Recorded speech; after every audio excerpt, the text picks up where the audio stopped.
bahwa pasien itu ingin dilibatkan dalam proses pengobatannya. Jadi pasien itu sebenarnya ingin diajak dalam proses keputusannya, misalnya tentang masalah rencana pemeriksaan, kemudian juga tentang rencana tindakan. Jadi pasien itu harapannya bisa sama-sama untuk ikut ya, dalam proses pengobatannya. Slide. Ini.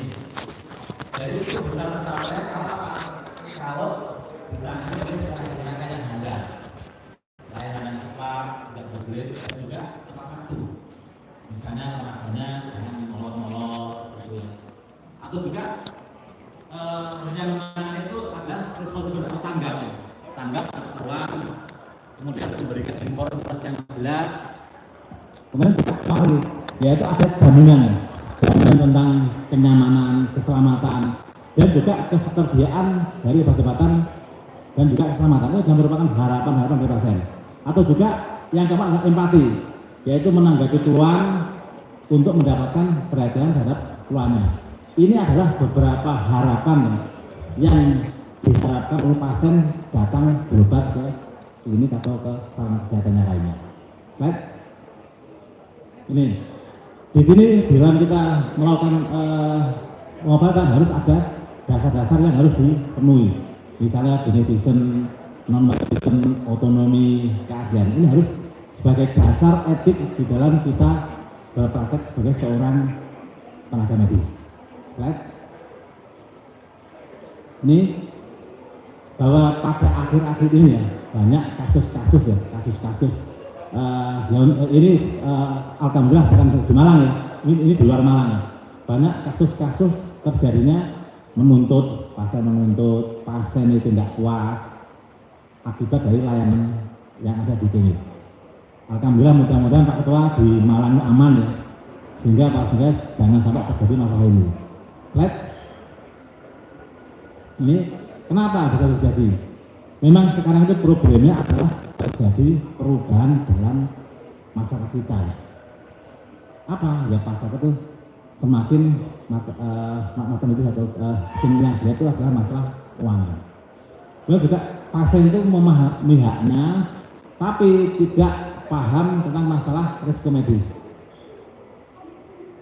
Dan juga sedikit-sedikit, oh ini terjadi malpraktek. Padahal istilah malpraktek itu bahwa tidak ada di sistem hukum kita. Yang pertama, kedua bahwa malpraktek itu kalau memang sudah ada keputusan, jadi belum sudah divonis terjadi suatu malpraktek. Nah ini terus di media massa sehingga apa? Masyarakat terbawa ke arah ke sana. Kemudian juga yang tidak ngerti adalah masalah kita sekarang yang dulunya itu kompromistik, kekeluargaan, sekarang gemar menuntut. Itu adalah perubahan dari masyarakat kita. Yang kedua bahwa semakin melihat dokter itu bukan sebagai partnership, tapi kok dokter kok enak sekali ya, boleh duit gampang. Padahal kita ya capek ya. Jadi semakin tingginya penghargaan terhadap prinsip-prinsip yang intinya masalah-masalah masalah keuangan. Ini memang ya terjadi pergeseran di dalam penanganan pasien. Kalau yang dulunya itu sifatnya partnership ya, bahwa segala keputusan itu diserahkan kepada dokter. Apa dari Pak Dokter pokoknya. Ya. Terus bergeser lagi kontraktual. Terus sekarang apa? Sekarang itu ke arah kemitraan ya. Jadi pasien dan dokter itu setara, sejajar. Sehingga apa? Sehingga kita harus meluangkan waktu ya, yang cukup untuk memberikan edukasi, untuk berkomunikasi, untuk menjelaskan. Nah itu nantinya pasien akan memilih tindakan apa yang harus diambil, pemeriksaan apa yang disetujui. Karena memang regulasi seperti itu dan juga memang terjadi perubahan dalam pola penanganan pasien. Ya. Jadi sekarang itu kan sistemnya adalah pasien center care. Apa itu? Jadi kita berkewajiban untuk memberikan edukasi yang sejelas-jelasnya dengan bahasa-bahasa yang mudah, bahasa-bahasa yang sederhana. Pasien itu paham tentang rencana pemeriksaan maupun rencana tindakannya. Sehingga setelah kita lakukan edukasi komunikasi, maka nanti pasien akan memilih mana yang akan diambil dari rencana baik diagnostik maupun tindakannya. Karena apa? Yaitu memang sekarang terjadi pergeseran ke arah sana dalam proses penanganan pasien. Lihat, ini, jadi di sini memang di Undang-Undang Pasal 4 sebutkan ya, jadi mendapatkan pelayanan kesehatan yang aman, bermutu dan terjangkau agar dapat mewujudkan kualitas kesehatan yang setinggi-tingginya. Huruf H, menerima atau menolak sebagian atau seluruhnya tindakan pertolongan yang akan diberikan kepada setelah menerima dan memahami informasi mengenai tindakan tersebut secara lengkap. Jadi di sini pasien mempunyai hak ya, untuk menolak dan menerima setelah menjelaskan kita sebagai tenaga medis memberikan penjelasan yang cukup. Lihat, ini jadi karena banyaknya kasus ya, sehingga sampai versi itu mengeluarkan buku panduan yang kini keluar kira-kira minggu kemarin tentang buku panduan tentang masalah penanganan sengketa medis. Karena kasus-kasus sekarang banyak sekali. Kebetulan kami di DAP2 itu banyak sih kasus itu. Alhamdulillah untuk Malang Raya aman, mudah-mudahan seperti itu keadaannya ya. Bahwa di sini apa? Dalam itu isinya adalah mengenai panduan ya, untuk rumah sakit dalam penanganan sengketa medis yang berfungsi menjadi sengketa hukum.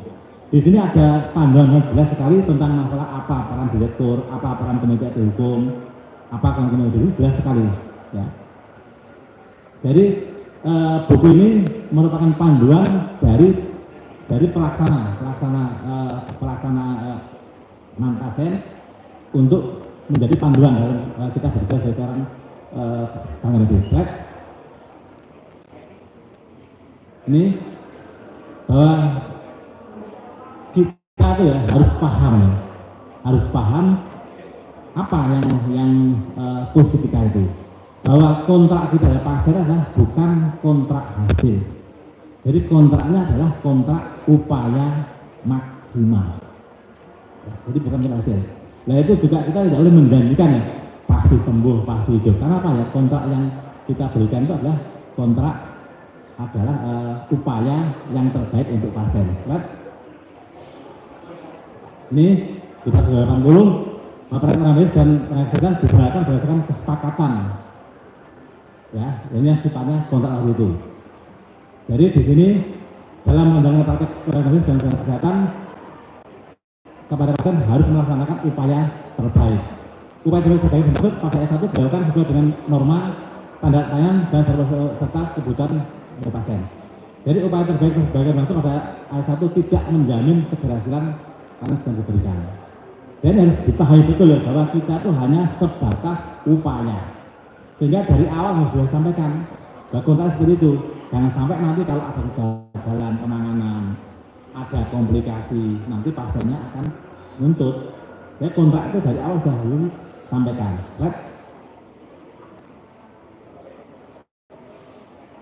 Lihat. Nih.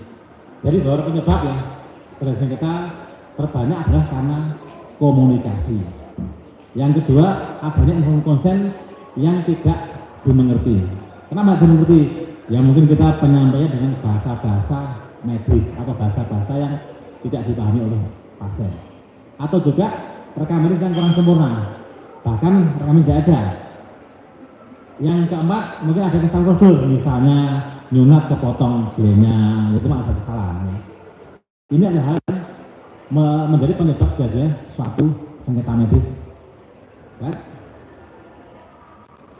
Nih, jadi intinya adalah harapan dari pasien itu besar sekali, tapi di sini harapannya tidak terpenuhi.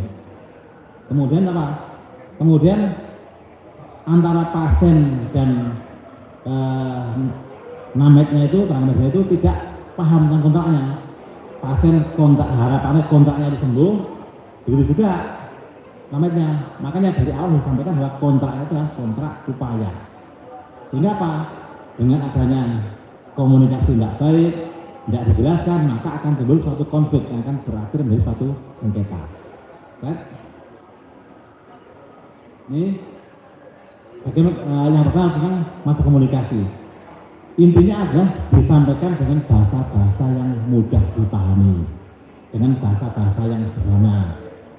Disampaikan apa? Rinci rencana pemeriksaannya apa, rencana penanganan apa, dan memberikan waktu yang cukup untuk berdiskusi, dan waktu yang cukup untuk tanya jawab. Ya. Dan juga dokter menjadi pendengar yang terbaik. Cuma problemnya ya kalau pasien sedikit, ya kalau pasiennya banyak ya, itu problemnya itu. Karena apa? Kalau kita melihat sekarang tadi saya bahwa undang-undang jaminan sosial itu kan dia mulai tahun 2014. Pada tahun 2024 itu sudah sekitar 95% rakyat desa itu sudah ikut BPJS. Sehingga kalau dengan jumlah yang sekian banyaknya itu bagaimana kita bisa mengedukasi berkomunikasi dengan baik, itu adalah satu masalah yang tidak sederhana. Ini beberapa dari Tuan Diken ya, alasan tidak puas ya. Pertama, pasien tidak menerima informasi atau tidak mengerti informasi yang diterima yang dibilang dengan bahasa-bahasa yang kurang dipahami. Atau juga pasien itu dengan keyakinannya ya bahwa oh ini pasti ada kelainan. Atau juga pasien merasa tidak ditangani dengan baik. Atau juga pasien itu merasa dipulangkan sebelum benar-benar pasien sembuh. Dan juga memang dari bawaannya itu pasien adalah kronik komplain ya. Itu sudah bawaannya itu kudu gegeran itu. Jadi memang ada yang seperti itu. Ini yang disebutkan bahwa problemnya itu kenapa komunikasi tidak bisa berjalan. Pertama dari pihak pasien sendiri, pasien panik ya karena sakitnya itu, sehingga apa? Emosinya labil, dia tidak bisa memahami, sudah jutek tidak bisa memahami beliaunya. Dan dari awal sudah tidak percaya terhadap kesehatan, terhadap kesehatan tidak percaya. Kenapa? Dari awal sudah terjadi distrust. Right? Bagaimana dari pihak dokter? Pertama apa? Ya, memang dia dengan jumlah pasien yang banyak tidak bisa berkomunikasi dengan baik. Atau juga kurang waktu, kecapean, itu juga akhirnya buru-buru, tidak bisa dengan tenang memberikan edukasi komunikasi. Right? Ini yang kedua tentang ilmu konsen. Ini contohnya seperti ini kalau lengkap ya. Sebenarnya ada penyederhanaan yang bisa diberikan yang dilakukan di klinik ya. Kalau ini yang di rumah sakit kan lengkap sekali. Right? Ini pasal 293 isinya seperti ini ya. Jadi tentang diagnostik, indikasi, tindakan, risiko alternatif, risiko apabila tindakan tidak dilakukan, prognose, dan juga kalau pasien itu umum sampai ke masalah biaya, yang dimana biaya juga sering terjadi suatu masalah loh. Loh kok dari segini biayanya, itu harus disampaikan dari awal. Right? Ini bahwa semua itu harus dilakukan sebelum dilakukan tindakan, terutama pada masalah-masalah tindakan yang berhubungan dengan risiko tinggi. Jadi dikerjakan sebelum dilakukan tindakan. Right? Ini tentang rekam medis, bahwa setiap tenaga kesehatan dan tenaga medis yang memberikan kesehatan wajib membuat rekam medis. Ya. Setiap tenaga medis harus berbukti tanda tangan, waktu, dan yang memberikan itu harus jelas ya. Jadi ini adalah merupakan bukti hukum ya. Sehingga apa? Sehingga ini harus lengkap, jelas, dan informatif. Dan yang utama adalah bisa terbaca kalau misalnya ada masalah-masalah berhubungan dengan sengketa hukum. Right? Ini karena problemnya bahwa sekarang itu setiap pasien berhak untuk mengakses informasi yang terdapat dalam dokumen rekam medis sebagaimana dalam ayat 1. Ya, sekarang itu problemnya seperti itu. Ya. Right? Ini jadi ada beberapa upaya ya, supaya aman dalam menangani pasien, supaya minimal bisa mengurangi atau terhindar dari masalah-masalah yang berhubungan dengan komplain. Pertama adalah patuhi peraturan dan standar, hindari larangan. Komunikasi, informasi, edukasi yang baik. Kemudian sikap antara pasien itu adalah setara ya, bukan partnership, setara. Sehingga apa?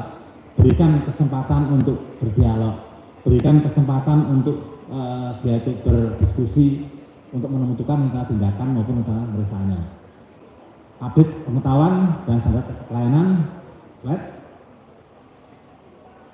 Hindari kesalahan atau keterlambatan diagnostik, hindari kegagalan mendeteksi komunikasi, selalu memfollow up pemeriksaan yang diminta, beri waktu yang cukup kepada pasien untuk memperoleh informasi, dan hindari kesalahan dalam pemberian perintah, dan yang tidak perintah adalah pengisian dokumen rekam medis yang baik. Karena apa?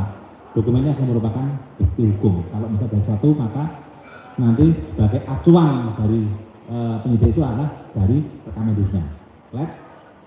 Ini panduan keselamatan yang dimulai dari kata jangan menyerahkan pekerjaan kepada tenaga kesehatan yang tidak memiliki kompetensi, jangan menjalankan pekerjaan dalam kondisi tingkat kesehatan fisik maupun mental yang sedang rupa, misalnya KPM dan itu. Jangan melakukan pemeriksaan atau pengobatan berlebihan yang tidak sesuai dengan kebutuhan pasien. Jangan memberikan penjelasan jika tidak paham tentang masalahnya. Jangan melakukan tindakan medis tanpa memperoleh persetujuan, dan juga jangan mengabaikan rekam medis sebagai undang-undang, dan juga jangan mengabaikan keluhan dari pasien. Ada beberapa hal yang bisa membantu di dalam mengurangi terjadinya suatu komplain atau sengketa medis. Ini apa yang harus dilakukan jika terjadi seperti itu? Pertama adalah libatkan keluarga, walaupun berat sekali ya. Beratnya apa? Karena kita harus berhadapan dengan keluarga yang dia kadang marah, kadang emosi, gitu ya. Kemudian juga segera presiden tunjukkan empati kepada keluarga, teruskan memberikan kepada pasien keluarga setelah ada masalah, kembangkan komunikasi terbuka tentang masalahnya, dan hargai dan dukung keterlibatan pasien keluarga bila presiden. Dan biasanya yang mengalami itu adalah down, sehingga apa? Pimpinan fasilitas kesehatan harus memberikan dukungan mental, dukungan moral. Karena apa? Yang mengalami itu juga bukan beban yang ringan ya, sehingga perlu diberikan dukungan. Kemudian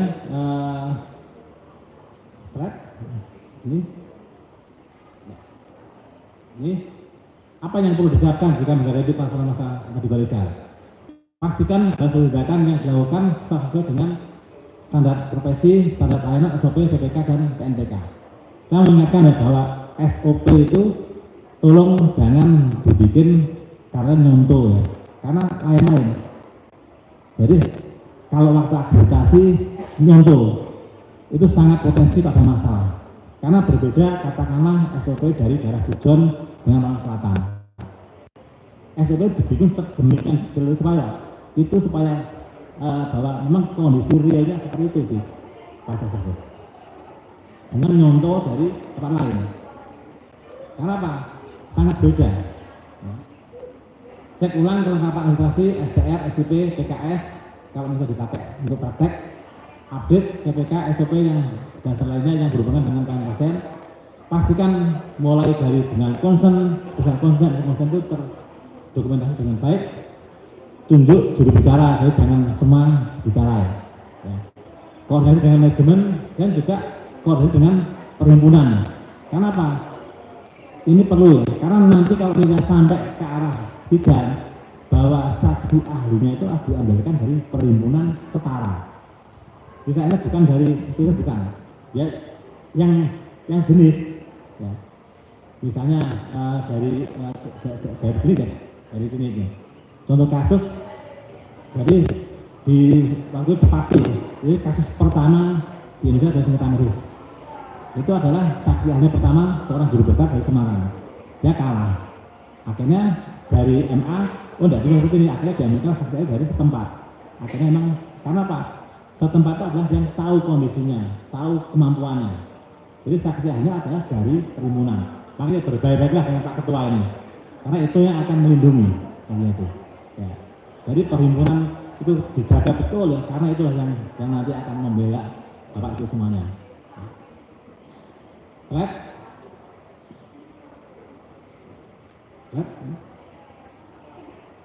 Ya. Enggak.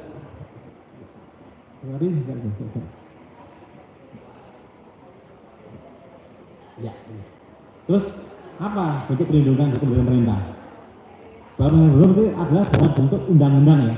Jadi pasal 23 bahwa tenaga medis dan tenaga kesehatan dalam undang-undang kesehatan berhak mendapatkan perlindungan hukum sepanjang melaksanakan tugas sesuai dengan standar profesi, standar pelayanan, standar prosedur, serta kebutuhan pasien. Jadi kunci perlindungan adalah melaksanakan tugas sesuai dengan standar profesi, standar pelayanan, standar prosedur. Maka tak bilang bahwa kalau bikin SOP itu bikinlah yang berdasarkan kemampuan dari setempat, jangan menuntut dari lain. Karena itu adalah merupakan perlindungan hukum dari kita. Bahwa kita itu sudah menjalankan prosedur berdasarkan dari yang kita bikin itu. Ya. Ini adalah merupakan perlindungan yang sifatnya preventif. Slide. Ini. Ya. Jadi setiap tenaga kesehatan dalam menjalankan kesehatan berkewajiban untuk mematuhi standar profesi, standar pelayanan dan standar prosedur operasional. Ini yang standar prosedur operasional bagian bawah pada ayat 1 ditetapkan oleh pimpinan fasilitas pelayanan kesehatan. Jadi itu nanti intinya itu. Jadi bikinnya harus sesuai dengan yang ada, baik itu tenaga, sarana yang ada di tempat tersebut. Slide. Slide. Ini beberapa perkara risiko, bisa menghindari risiko atau juga mencegah risiko. Mengurangi risiko yang terakhir adalah bisa mentransfer risiko, misalnya dengan ikut asuransi profesi. Ini satu bentuk dari mengalihkan kerugian material dan moneter pada pihak lain, yaitu dilimpahkan ke asuransi. Slide. Ini jadi undang-undang sekarang menyebutkan pada pasal 310 bahwa jika terjadi sengketa maka dilakukan penyelesaian secara alternatif dengan sengketa di luar pengadilan. Jadi sekarang itu arahnya ke sana. Apa? Bisa dalam bentuk konsultasi, negosiasi, mediasi, konsilasi maupun pendampingan. Ini kalau sudah terlaksana, tapi itu sampai capek. Slide. Ini slide. Nah, jadi usahakan jangan yang merah-merah itu. Saya berapa kali ya mendampingi maupun dari saksi ahli itu berat sekali. Usahakan jangan sampai ke sana. Baik itu lewat MKDKI, lewat MKEK, apalagi lewat pendidikan, itu berat sekali. Usahakan jangan sampai ke situ. Ya. Sehingga dari awal sudah bisa diantisipasi. Ya. Ini slide.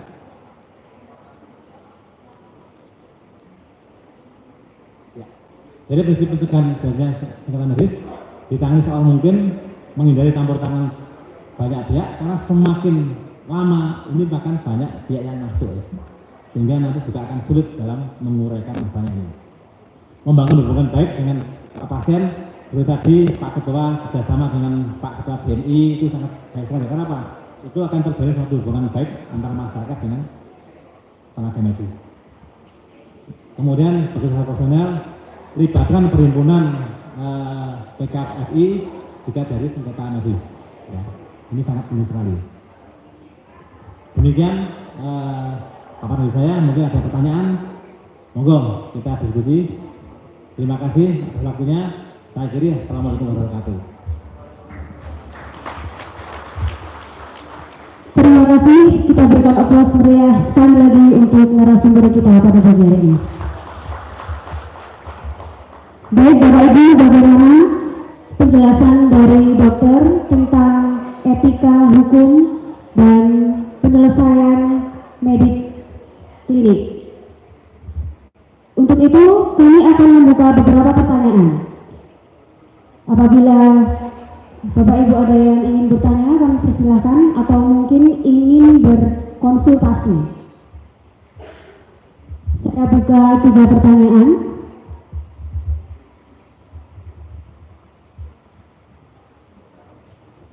Monggo, ya deket ya, monggo silakan.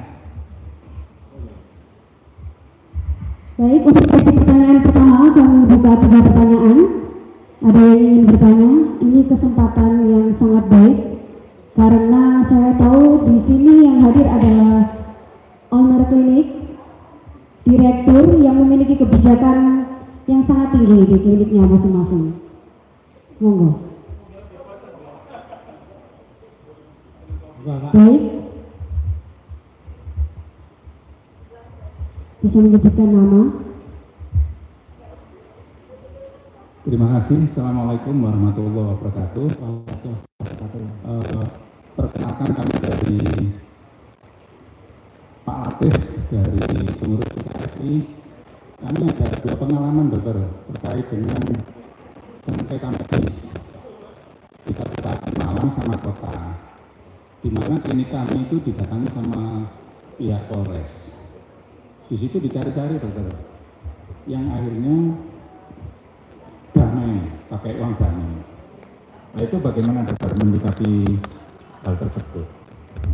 Mungkin ada masukan atau arahan buat klinik-klinik yang lain supaya tidak kejadian sampai yang kami alami. Apa harus pakai pengacara atau pakai apa dokter? Matur nuwun. Assalamualaikum warahmatullahi beberapa wabarakatuh. minggu lalu ya, kami ya, jadi di wilayah waktu saya dengan Desa Semoyo kedatangan dari itu kan akan ada penandatangan kerjasama Pak dengan Polres Malang. Jadi itu juga nanti akan teruskan dengan Polres yang lain ya, baik Batu maupun Kabupaten Malang ya. Jadi memang waktu itu sempat kita tanyakan ya, waktu tanyakan dari saya memang dok ini ada, pertama ada aduan dari masyarakat. Memang ada aduan. Memang Pak, sinergitas dari kita ya, itu sangat perlu ya. Memang ini kita sedang menuju ke arah sana Pak, untuk kerjasamanya. Dimana kerjasamanya itu yaitu saling mengingatkan Pak, mengingatkan. Ya ini sedang dalam proses MOU-nya itu dalam proses apa Pak? Dalam proses review Pak. Sekarang ini. Memang kira-kira minggu kemarin Pak Kasau ya, minggu kemarin kita kedatangan untuk saling ngoreksi Pak, jadi ngoreksi poin-poinnya itu yang masih belum ada beberapa yang perlu disempurnakan. Nah dengan harapan Pak ya, dengan harapan kalau itu kerjasama itu ada minimal memberikan katakanlah konfirmasi dulu ke ketua ID atau bagaimana, kalau mungkin sifatnya pembinaan ya Pak. Gitu. Ya, memang sekarang dalam proses review dan pembuatan kerjasamanya itu. Karena itu banyak poin-poinnya Pak. Kerjasamanya banyak poin-poinnya, misalnya bagaimana nanti kalau misalnya ada masalah, bagaimana kalau misalnya katakanlah, jadi kerjasamanya saling menguntungkan Pak, saling menguntungkan dari antara pihak. Nah sekarang sedang dalam proses, mudah-mudahan ini segera berhasil, minimal memberikan keamanan dari para anggota NAMED maupun nakes itu. Ini sedang dalam proses memang. Nah itu apa ya, intinya adalah komunikasi ya, komunikasi bagaimana berkomunikasi yang baik dengan Perpindah ya, Perpindah. Harapannya kalau ada kasus-kasus itu bisa memberikan katakanlah saling memberikan masukan. Pak Hasan, utama Asus.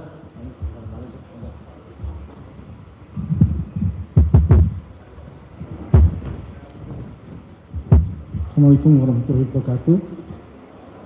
Dr. Gosali, Dr. Lastio. Jadi di Palangkaraya yang mencakup 3 daerah tingkat 2 di level Palangkaraya, kami memang sedang berproses dengan pihak Polres Malang Kabupaten, Polres Kota Batu dan Polresta Malang. Dalam berbagai pembicaraan di tingkat Polres ini yang sudah realisasi adalah Polres Kabupaten Malang. Dan untuk yang Polres Kota Malang kami sedang berproses. Jadi sejauh mesti waspada ada 3 undang-undang yang harus kita ikuti dan kita pahami. Satu, undang-undang kesehatan, dan itu adalah karena sifatnya adalah undang-undang, kalau sudah pernah mempelajari tata urutan perundang-undangan, maka undang-undang kesehatan ini valid. Tapi di situ ada undang-undang pemerintahan daerah dan ada undang-undang pelayanan publik. Dalam undang-undang pelayanan publik memang ada klausul yang mengatakan bahwa setiap pihak yang merasa dirugikan kepentingannya maka berhak melapor. Merasa dirugikan, belum tentu benar laporannya. Merasa rugi, berhak melaporlah kemana melapornya. Dan di era digital informasi keterbukaan ini, maka laporan bisa ke medsos, bisa ke pihak yang berwenang yang lain, bisa Pak Camat, bisa Polres.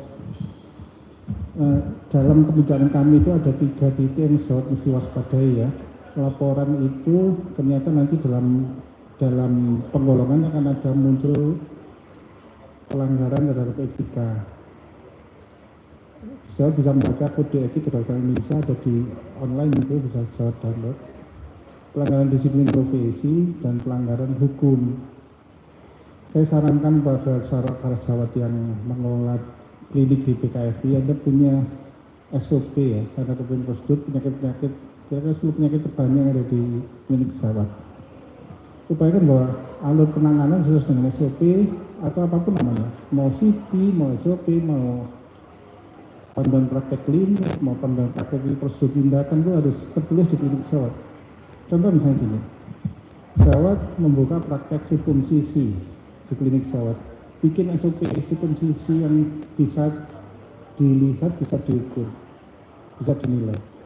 Itu berlaku pada praktek pesawat. Dan kemudian ada dokumentasi, jadi ada standarisasi SOP PPK itu, ada pelaksanaan pada saat pesawat melakukan sirkumsisi sesuai dengan SOP yang saya tulis, ada pelaporan dan pengawasan terhadap pelaksanaan SOP. Karena bisa jadi misalnya, karena sesuatu hal sirkumsisi sudah benar tapi kemudian bleeding. Nah, orang awam kalau pada saat kejadian gini bisa panik. Nah, pada saat pasien panik atau orang tuanya atau apapun, Anda harus punya SOP bagaimana menangani pasien yang panik. Kalau tidak tertangani dengan baik, komunikasi kemudian putus, kita membuat barier, pada saat itu laporan akan masuk, bisa kemana saja. Kalau wajib itu bisa kita kelola. Sepanjang pesawat bekerja sesuai SOP, sesuai panduan nasional praktek kedokteran sirkumsisi misalnya, bahwa nanti kemudian terjadi sesuatu yang tidak diharapkan, pesawat akan aman. Mohon diikuti itu, panduan nasional praktek kedokteran apapun namanya, atau panduan praktek klinik sirkumsisi, resolusi ikuti. Kemudian komunikasi ya, komunikasi yang tidak pas, bisa cara bicara kita keliru karena masalah budaya. Kalau saya yang misalnya ceplos-ceplos gitu, bisa ada nggak cocok orang Jawa Tengah misalnya, ketemu orang Surabaya, cara ngomongnya beda, bisa